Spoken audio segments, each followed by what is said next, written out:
Hello everyone, astro with M Singh में ma'am Singh आप सभी का बहुत बहुत स्वागत करती हूँ। हमेशा की तरह मैं आ गई हूँ आपके पर्सन की डीपेस्ट फीलिंग्स के साथ। देखते हैं कलेक्टिव लेवल पे आपके पर्सन की डीपेस्ट फीलिंग्स क्या हैं और उनका इमीडिएट एक्शन आपकी तरफ क्या हो सकता है। तो शुरू करते हैं गाइज आज की रीडिंग लेके प्रभु का नाम। हर हर महादेव, जय हो शिव शक्ति, जय हो राधे कृष्ण, जय हो मेरे भाई। सबसे पहले अपने पर्सन को याद कर लीजिए ताकि ज़्यादा से ज़्यादा एनर्जीज आप तक पहुंच सके इस कलेक्टिव रीडिंग के माध्यम से। शुरू करते हैं आपके पर्सन की डीपेस्ट फीलिंग्स। अभी इस वक्त आपके पर्सन के सबकॉन्शियस माइंड में क्या चल रहा है आपके लिए।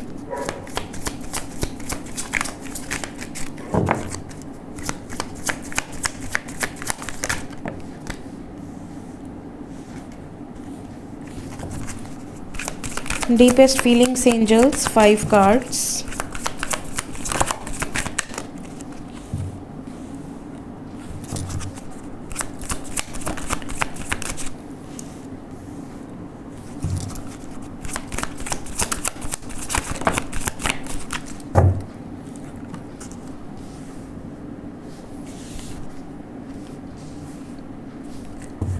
Bottom of the deck है connection and overall energy is charisma.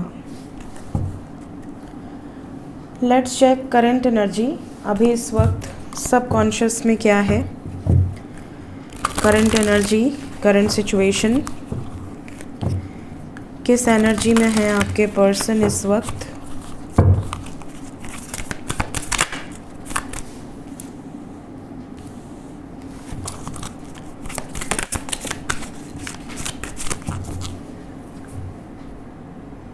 एक कार्ड नीचे गिरा है, कौन सा है मुझे दिख नहीं रहा।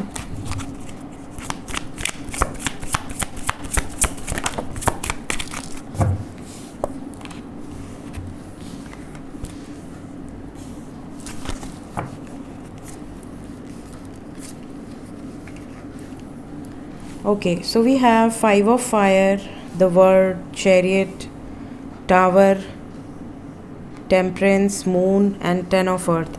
We have 1 2 3 4 5 major arcana in current energy. Bottom of the deck से है king of fire. Just a second, मैं नीचे जो कार्ड गिरा है उसे उठा लूँ।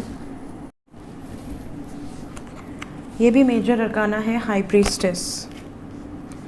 ओके, तो current energy and current feelings, deepest feelings दोनों हमने ले लिया है। शुरू करते हैं। सबसे पहले डीपेस्ट फीलिंग्स की बात करेंगे। डीपेस्ट फीलिंग्स में कहीं ना कहीं आप में से बहुत सारे लोग ऐसे हैं जिनके पर्सन कुछ सीक्रेट्स रखे हैं, कुछ ऐसे राज हैं जो आपके पर्सन आपको बताना तो चाहते हैं बट अभी तक बताया नहीं है, हिम्मत इकट्ठा कर रहे हैं। इनको ऐसा लगता है कि जिस दिन ये आपसे वो राज बताएंगे उस दिन से आप दोनों के रिलेशनशिप में एक बहुत बड़ा चेंज आ सकता है। बट इनको ऐसा लगता है, क्योंकि आपके साथ ये डेडिकेटेड हैं, इनको ऐसा लगता है कि बिना आपको वो राज डिस्क्लोज़ किए आपके साथ आगे बढ़ना इस रिश्ते के लिए ठीक नहीं है। और ये राज कहीं ना कहीं इनके लिए बोझ है, बैगेज है। इसको ये बताना चाहते हैं, भले उसके बाद इस रिलेशनशिप में आप कुछ निर्णायक फैसले लें, बट इनको एक बोझ है इनके दिल पर जिसको इन्हें उतारना है। तो ये आपके साथ नेक्स्ट लेवल पे मींस रिलेशनशिप में जैसे किसी को शादी करनी है, बट एज अ गर्लफ्रेंड या एज अ बॉयफ्रेंड उन्होंने कुछ चीज़ें आपसे छुपाई हुई हैं। मे बी अपना पास्ट, मे बी कोई ऐसी बात जो आपको पता होनी चाहिए। और इन्हें ऐसा लगता है कि यार इस बोझ के साथ तो मैं नहीं जी सकती या नहीं जी सकता, मुझे तो ये चीज़ बतानी ही है। फॉर एग्ज़ाम्पल, किसी के पार्टनर का हेल्थ ख़राब रहता हो, मे बी उसको कोई ऐसी गंभीर बीमारी हो जिसको सुनने के बाद या जानने के बाद शायद आपके मन में आए कि यार मैं क्यों शादी करूं इसके साथ, मेरी ज़िंदगी में आई डिज़र्व बेटर। तो जहाँ पर सिर्फ ऊपरी तरह से प्रेम होगा वहाँ इंसान धोखा दे सकता है। कई बार ऐसे केसेस आते हैं कि मैम मेरी बीमारी का पता चलते ही रिलेशनशिप पे असर पड़ गया। जहाँ पे सच्चा प्रेम होगा वहाँ रिलेशनशिप में कभी कोई बीमारी, कभी कोई अगर कोई भूल चूक हो भी जाए तो रिश्ता टूट नहीं जाता। यहाँ पर कुछ ऐसे सीक्रेट्स हैं जो डीपेस्ट फीलिंग्स में नज़र आ रहा है कि इन्हें एक डर है कि कहीं ऐसा ना हो कि हमारे रिश्ते में चेंजेस आ जाए, बट फिर भी ये इस बोझ से परेशान हो चुके हैं। इनको ऐसा रियलाइज़ होता है कि अगर आपके साथ डीप कनेक्शन इन्हें फील हो रहा है तो आपको भी होता होगा, और इतना डीप कनेक्शन अगर है तो ये एक राज रखने से इस कनेक्शन के साथ भी गलत कर रहे हैं। और इस कनेक्शन में अगर सच में स्ट्रेंथ है तो वो राज जानने के बाद भी वो स्ट्रेंथ और मज़बूत होगी, वो जो डोर है आप दोनों के बीच की वो और मज़बूत होगी, ना कि टूटेगी। तो इस बिलीव के साथ हैं आपके पर्सन, और इन्हें लगता है कि अगर आपके साथ डेस्टिनी है तो यूनियन प्रभु की इच्छा से होगा। सच बताने से या जो राज है उसको बताने से आप दोनों के रिलेशन ख़राब नहीं होगा। तो ये तो पहली एनर्जी है। इसके अलावा कई लोगों की ऐसी भी सिचुएशन हो सकती है कि इन्होंने आपके साथ रिश्ते को ही राज रखा है। मतलब कि आपके साथ इनका रिलेशन है 2 साल, 4 साल, 5 साल, 10 साल, लेकिन आज तक इन्होंने अपने परिवार से डिस्कस ही नहीं किया कि हाँ मैं किसी से प्रेम करती हूँ या करता हूँ या मेरी ज़िंदगी में कोई है।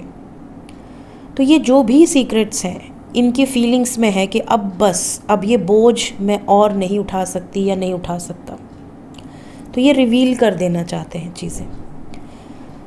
नेक्स्ट जो फीलिंग में एनर्जी फील हो रही है वो ये है कि आप में से कुछ लोगों के पर्सन किसी तरह के मेजर ट्रांजिशन से गुज़र रहे हैं। बहुत बड़े बड़े बदलाव इनकी लाइफ में चल रहे हैं। इनको ऐसा लगता है कि आपके साथ इस कनेक्शन में या इस जर्नी में जैसे ही ये एक्टिवेट हुए हैं तब से ये चीज़ें बहुत बढ़ गई हैं। जैसे पुराने जन्म के पास्ट लाइफ के बहुत सारे ऐसे कर्म सामने आने लगे हैं, आपसे मिलते ही वो चीज़ें एक्टिवेट हो गई हैं। ये कहीं ना कहीं इनको ऐसा लगता है कि जैसे सब कुछ निर्धारित है, इस समय पर ये चीज़ें घटित होनी थी इसलिए हो रही हैं। आपसे मिलना लिखा था इसलिए आपसे मिल लिया, और आपका होना लिखा है इसलिए बाकी चीज़ें घटित हो रही हैं। तो इस तरह की भी फीलिंग्स कुछ लोगों के पर्सन की नज़र आ रही है। बात करें एनर्जी की, तो एनर्जी में आप देख रहे हैं बहुत सारे मेजर अरकाना हैं। आपके पर्सन सबसे पहले तो करंट एनर्जी में ऑब्स्टिकल्स एंड चैलेंजिंग सिचुएशन से गुज़र रहे हैं।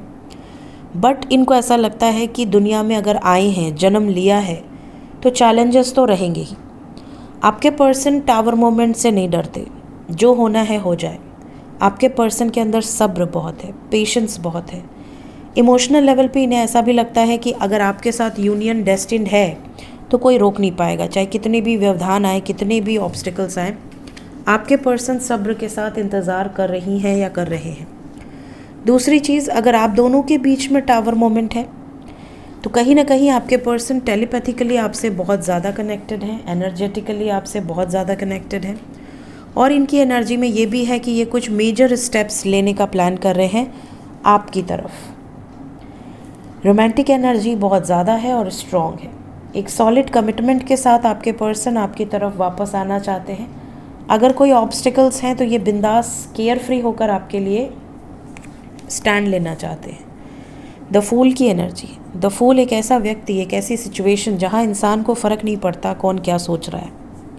वो अपनी धुन में मगन है और अपनी इच्छाओं के लिए किसी भी हद तक जा सकती है या जा सकता है। सो फ़िलहाल इनकी जो इच्छा है वो ये है कि आपके साथ यूनियन में आए, तभी इनको सुकून मिलेगा।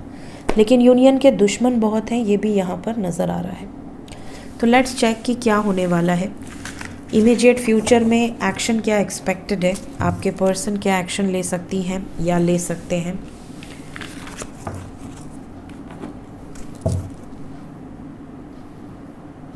इमीडिएट एक्शन क्या हो सकता है एंजल्स मेरे व्यूवर्स की तरफ, उनके पर्सन का इमीडिएट एक्शन।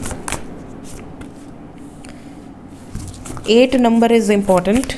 जब भी ये रीडिंग आपके सामने आएगी उसके बाद 8 घंटे से लेकर 26 घंटे के अंदर की ये एनर्जीज हो सकती हैं। Then we have second card 7 of water, 6 of fire, transformation, 1 more card, immediate action. We have 9 of air, Knight of earth and 10 of earth. Bottom of the deck है हमारे पास अगेन नंबर 8 ऑफ वाटर। इधर बीच आपको 8 number की synchronicity और 9 number की synchronicity बहुत ज़्यादा नज़र आएगी। So we have 786, 786। इसके अलावा वी हैव 911। इसके अलावा वी हैव 888। ये कुछ नंबर्स हैं जो यहाँ बहुत ज़्यादा नज़र आ रहे हैं। इसके अलावा वी हैव 696। आपके पर्सन की एनर्जी में जो इमीडिएट एक्शन है, पूरी तरह से प्लानिंग चल रही है, पूरी तरह से एक्शन लेने की एनर्जी है। डिटेल में जाकर ये एनालिसिस कर रहे हैं कि कौन सी सिचुएशन का क्या रिज़ल्ट हो सकता है, किस हद तक पॉजिटिव या किस हद तक नेगेटिव हो सकता है। और सारी जितनी भी इनकी एनर्जी है इस टाइम पीरियड में वो प्लानिंग पे जा रही है, वर्कआउट करने की एनर्जी है। ये अपने रिलेशनशिप को लेकर बहुत ज़्यादा सोच रहे हैं, ओवर थिंकिंग है यहाँ पर 7 of water over analysing behaviour को भी दर्शा रहा है। तो एक ही सिचुएशन को लेकर 10 तरीके से सोच रहे हैं कि ये हुआ तो बैकअप क्या होगा, ये हुआ तो क्या करना है। हर तरीके से सोच रहे हैं ताकि कहीं कोई चूक ना हो जाए, कहीं कोई ऐसी सिचुएशन ना हो जाए जिससे कि हार हो। ये जीतना चाहते हैं, ये हारना नहीं चाहते। क्या जीतना चाहते हैं? आपके साथ यूनियन, आपके साथ परमानेंट यूनियन, सिर्फ यूनियन नहीं। दूसरा, इसीलिए इन्होंने बहुत सब्र रखा है। तो ये चाहते हैं कि सब्र का फल मीठा हो, इनको बाद में पछताना ना पड़े। हड़बड़ी में कोई डिसीजन ले लिया और बाद में पछता रहे हैं कि अरे अब तो सब ख़त्म, अब तो कुछ हो नहीं सकता। तो ये सिचुएशन ना हो, इसलिए आपके पर्सन प्लानिंग के साथ चलने की कोशिश कर रहे हैं।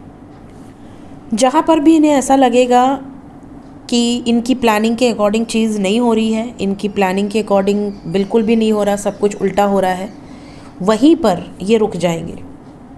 अपने बैकअप प्लान को भी इन्होंने रेडी रखा है।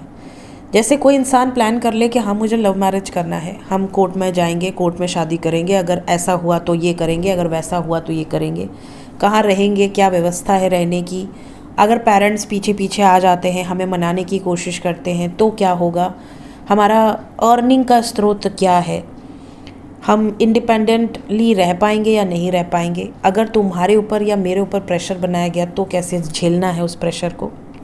A to Z सारी प्लानिंग, सारी स्ट्रैटेजीज़ इनके मन में चल रही हैं।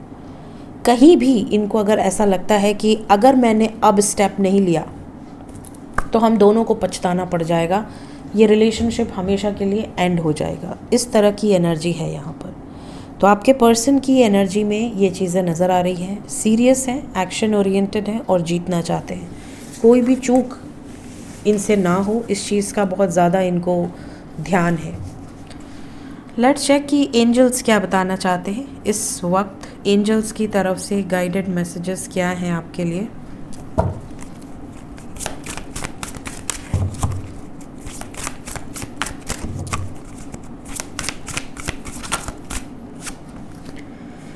देखिए, सबसे पहले तो एंजल्स आपको वार्न कर रहे हैं कि एनर्जी जो है वो इंटेंस होगी, और क्योंकि एनर्जी इंटेंस होगी, अपनी तरफ से एक बाउंड्री सेट करिए ताकि उस एनर्जी को आप झेल सकें, उस एनर्जी को आप बर्दाश्त कर सकें। क्योंकि जब भी इतनी बड़ी लेवल पे डिसीजंस लिए जाएंगे, एक्शन लिए जाएंगे, तो डेफिनेटली दोनों तरफ उसका रिजल्ट्स दिखेगा। चाहे आपका अनमैरिड रिलेशनशिप हो, चाहे मैरिड कपल हो आप दोनों, या एक्स्ट्रा अफेयर हो, इस तरह के सिचुएशंस में तो एनर्जी इंटेंस हो सकती है। तो आपको उस हिसाब से अपने आप को मजबूत रखना है। दूसरी चीज़, एंजल्स कह रहे हैं कि मिरर हो रहा है यहाँ पर। आने वाले समय में ऐसी सिचुएशन हो सकती है कि आप जो सोच रहे हैं वही चीज़ वो भी मिरर कर दें। तो अच्छा सोचो ताकि वो वही मिरर करे। ऐसा ना हो कि आप कुछ नेगेटिव सोच रहे हैं और वही चीज़ें सामने से आपको दिख जाए। कुछ सीक्रेट्स, देखिए बार बार सीक्रेट्स की एनर्जी आ रही है। डीपेस्ट फीलिंग्स में भी पहला कार्ड सीक्रेट और यहाँ पर भी सीक्रेट। तो डेफिनेटली कहीं ना कहीं कुछ सीक्रेट्स हैं जो रिवील होंगे। कई लोगों को कनेक्शन रिवील हो सकता है कि you are from past life और समथिंग लाइक सोलमेट कनेक्शन और ट्विन फ्लेम कनेक्शन। कुछ लोगों को ये चीज़ें रिवील हो सकती हैं। कुछ लोगों को ये रिवील हो सकता है कि मे बी आपके पर्सन का कोई सीक्रेट हो जो आपको आज तक ना पता हो इतने साल के रिलेशनशिप में, और वो भी एक शॉक आपके लिए हो कि अरे पहले क्यों नहीं बताया। तो ऐसे भी एनर्जीज़ हो सकती हैं क्योंकि बार बार सीक्रेट्स की एनर्जी यहाँ पर आ रही है। लास्ट गाइडेड एनर्जी है रिस्पॉन्सिबिलिटी। जो कुछ भी हो रहा है या जो कुछ भी हुआ है उसके लिए जितने ज़िम्मेदार आप हैं उतने ही ज़िम्मेदार वो भी हैं। तो रिस्पॉन्सिबिलिटी लो हर एक्शंस की, हर डिसीजन की। किसी एक पर सारा ब्लेम मत डालो, जो भी होगा एक्सेप्ट दैट। एंड गाइडेंस की एनर्जी है कहीं ना कहीं एंजल्स आपको टैरो रीडिंग्स के माध्यम से या किसी न किसी गाइडेड एनर्जीज़ के माध्यम से गाइड करने की कोशिश कर रहे हैं। आप तक पहुंचने के लिए उनको एक जो इंस्ट्रूमेंट चाहिए वो टैरो रीडर्स बन सकते हैं और बन रहे हैं। कहीं ना कहीं आपको वो चीज़ें गाइडेंस मिल पा रही हैं जो जनरली आपको नहीं मिल सकती थी। कनेक्शन से रिलेटेड हो, चाहे एनर्जी से रिलेटेड हो, चाहे फ्यूचर से रिलेटेड हो, कलेक्टिव एनर्जी ही सही, but at least you will get some healing, you will get some guidance through this medium. So angels कह रहे हैं कि जो भी आपके लिए एनर्जीज़ अपडेट हो रही हैं, अगर आपको उससे मदद मिलती है, गाइडेंस मिलता है, तो शो ग्रैटिट्यूड टू एंजल्स। हमेशा अपने पूर्वजों के लिए, अपने एंजल्स के लिए, अपने स्पिरिट गाइड्स के लिए ग्रैटिट्यूड शो किया कीजिए। सो ये थी गाइस अभी इस वक्त आपके पर्सन की energy with some guided messages. मिलते हैं नेक्स्ट रीडिंग में। Till then take care, bye bye.